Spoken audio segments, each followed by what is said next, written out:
A stronger day, be your best every day. Hi, I'm Demus, founder and director of Strong Optimizer. I aim to help you stay healthy, be happier, and deal with challenges with greater resilience. Do you know that the culture we associate with shapes our understanding, experience, and expressions of our well-being? How do you design well-being interventions that are relevant to other cultural groups?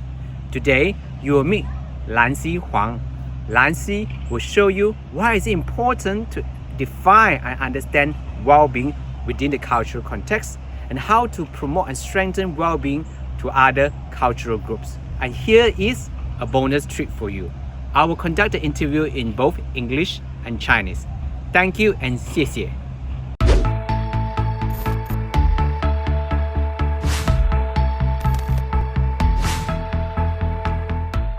Hello everyone, my name is Demus and I'm the founder and director of Strength Optimizer. Thank you for watching Strength Optimizer, the Size Up Your Wellbeing series. Today, we have Lanxi Huang joining us. Lanxi is studying a PhD in positive psychology at the University of Melbourne. She has a master's degree in the international and comparative education and also another master's degree in the bilingual and teachers professional development from the Deakin University. Welcome aboard, Lanxi. How are you doing? I'm very well. Thank you so much for inviting me. No worries. Thank you once again for taking some time out to share with us about your research. And I know that you're studying a PhD in positive psychology. Before we dig deeper into your research focus, perhaps you can tell us what is positive psychology? Well, there are various definitions of what positive psychology is in academia. For me, positive psychology is a science of flourishing to bring the best of the human condition and help people thrive in their lives. So compared to the traditional psychology, which focus on what do not works or what's wrong, like mental illness, and support people to move from -10 to 0. Positive psychology is focusing on what works, what's going well, and help people to move from 0 to +10. I see. So you're saying that the focus of positive psychology has moved from just treating perhaps some of the illness symptoms or what we call the ill being, but more focusing on promoting what makes people thrive, what makes people or maybe even community organizations to flourish, which is a very different concept from mental illness. Yeah, exactly. Okay, all right. No, I know that I know you are exploring the cultural differences in terms of the conceptualizations and language used for well-being. So tell us a little bit more, what is your research question, Lanxi? So my research question is to explore how Chinese international students use language about and for well-being. Okay, very succinct. I'm sure that if I must have been asking you about this in the last 2 or 3 years when you started your PhD. All right, so tell us, why is it so important to explore how people from other cultures to understand well-being within their cultural context? Well, because current models of well-being care and support are primarily rooted in the Western methodologies based on the Western industrialized context, which can be insensitive to cultural difference. So when we think about how to improve well-being in an accessible and effective way, the first is to understand what well-being means to this group of people, and their cultural backgrounds may influence their understanding and experience of well-being.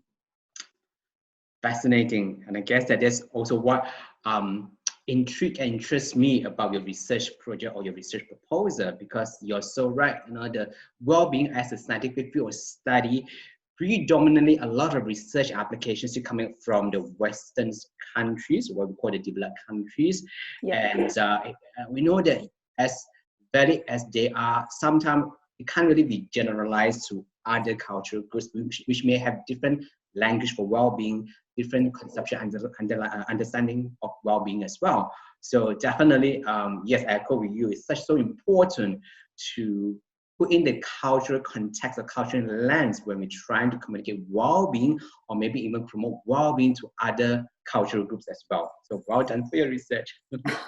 Thank you. Yeah. Your research sample is Chinese international students, all right? Yeah. So how did the Chinese international students use the language for and about well-being? In other words, what does well-being means for the Chinese international students? Well, so based on my participants' response to when you think of well-being, what do you think? So there are 5 main things were reviewed. So the first thing is the mental based. Yeah, so refers to mental health, happiness, and positivity. And the second is the physical base. So refers to the physical health and feel comfort. And the third one is the security. So such as the financial security and have a stable and safe environment. And the fourth one is the relationship support. The last one is the prosperity, such as life satisfaction, purpose in life, and also the quality of life. Yep. So it sounds like there are very diverse understandings and language for the Chinese international students when it comes to understanding what is well-being. And it's so great that you'll be able to unpack that whole, I guess, a big construct of well-being into different core elements, perhaps, based on the international students' experience and their understanding. Yeah. I also know that you have also asked the Chinese international students to translate the English words of well-being into Chinese. So tell us, do you find any differences, I mean, like in terms of the students' understanding of well-being in both English and Chinese? Yeah, well, firstly, there's not even a direct translation of well-being in Chinese. So, for example, one of my students said that it is too hard because he cannot find a suitable word to cover the meaning of well-being. And he thinks that there are so many things in it. So it is difficult to describe and summarize well-being in a simple word. Yeah. But that is not to say that Chinese people don't appreciate well-being, just that we understand it in a different way. So when Chinese international students in Australia context talk about well-being in English, they will think about the individual, the neutral status, and the fundamental living needs. Whereas when they talk about well-being in Chinese, they think more about the others, like family and friends, and the positive and the ideal life status. All right. And we know that language shapes our reality, experience, and understanding. It's so fascinating to know that if there's no direct translation for the word well-being, sometimes I guess that, especially in the, whether it's the Australian university context or community context, as far as we're concerned, well-being is a buzzword. It has been used in many different shapes, forms of context. But then somehow, if the Chinese international students cannot find an actual word to understand that, or that the English of well-being may convey maybe a foreign concept to them. It is, yeah. That is a problem. All right, okay. So in terms of the application, so what are some implications from your research when it comes to promoting and strengthening well-being to other cultural groups? Yeah, so I think the subtle difference in how the well-being concept is understood in English and Chinese point to the need for the cultural sensitivity when promoting well-being in diverse population. Yeah. Like mental health and well-being are words that are commonly used across the public health literature. But the question becomes the extent to which those words are meaningful to different populations. So it requires an endeavor to increase the cultural and contextual awareness when engaging the public with various translation of this concept. All right, very well said, Lanxi, over there. All right, one last question for you, Lanxi. This is a little bit more personal, okay? So what is one thing that you have been doing this week to look after your own well-being?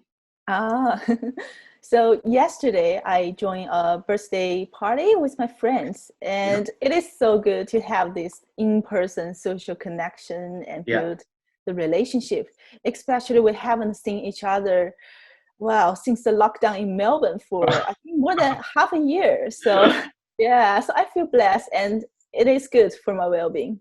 Yeah, I can imagine it must be a wonderful, fabulous party, right? Yeah, it is. And we do know that meaningful social relationship connection is one of the consistent key ingredients when it comes to thriving or flourishing. Yeah, That's it good. is. Yeah. All right. Well, that's all the time that we have for today. Once again, thank you for joining us, Lanxi. And if you're interested in finding out more about Lanxi research, you can visit her or reach her at lanxi@student.unimelt.edu.au. Again, it's Lanxi, Lanxi, at student.unimelt.edu.au. Thank you for watching. My name is Demas from Strength Optimizers. We are here to bring out the best in you through optimizing your strengths. Have a fabulous day, everyone. Goodbye. Bye.